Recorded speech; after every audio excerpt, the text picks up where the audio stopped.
Hello, welcome to All Israel 101. Today we are going to pose an important question that we've been asked frequently. Can Jews and Arabs live side by side in Israel? We're here in the heart of Jerusalem. As we walk these ancient streets, the wounds of the recent conflict are raw, the fear palpable. The events of October 7th tore open wounds that many thought were starting to heal. In a single day, over 1,000 Israeli lives were lost and hundreds were taken hostage.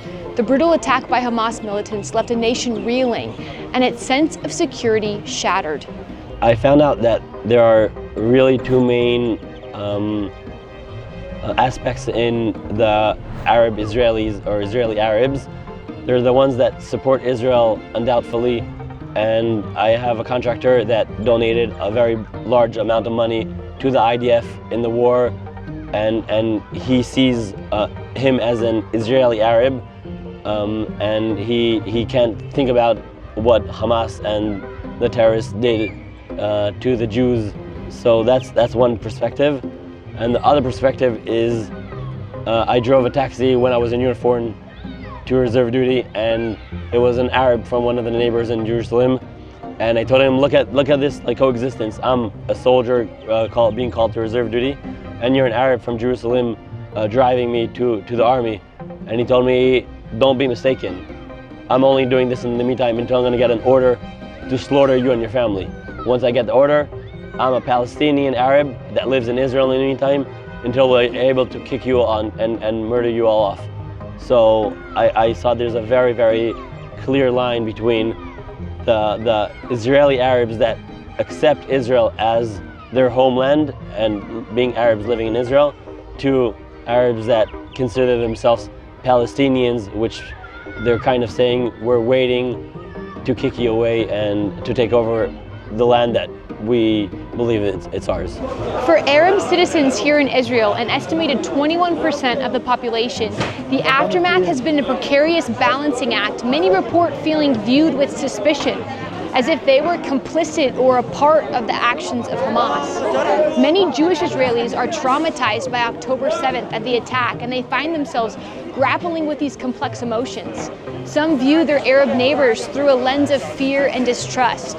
The future of Jewish-Arab relations in Israel hangs in the balance, shaped not just by grand political gestures, but by each interaction, each choice to embrace empathy over fear.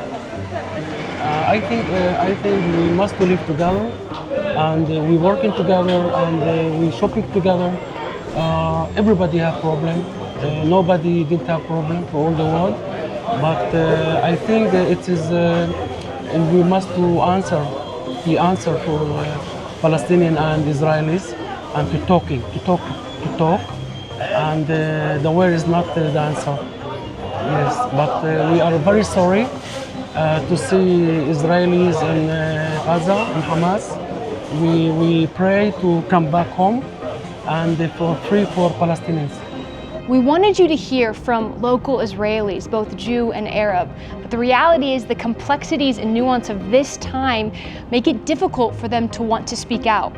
I asked over 10 people today and had amazing and really honest conversations, but many of them just don't feel comfortable or safe enough for their faces or their voices to be heard. So I want to elevate their opinions for you today. I talked to a Jewish rabbi that said that he believes that we can live side by side, but that the powers that be make it very hard and jeopardize such things. But if they just were neighbors, we would see massive changes in the current relations between Jews and Arabs. I just talked to a Muslim man who was born in a Christian church and works with Jewish colleagues. And when I asked him, do you believe peace is possible?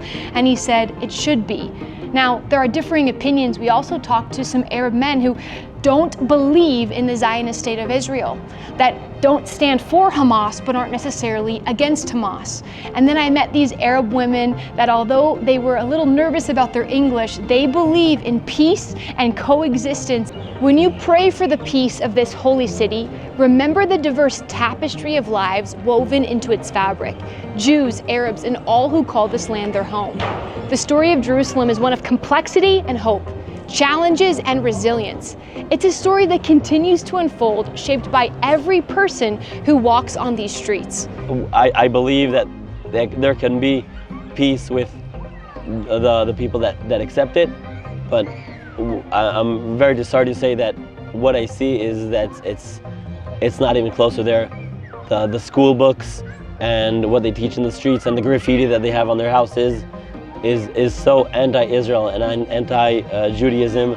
Really hurts me to see that it's not going to be solved in the near future with just waiting for anything to happen.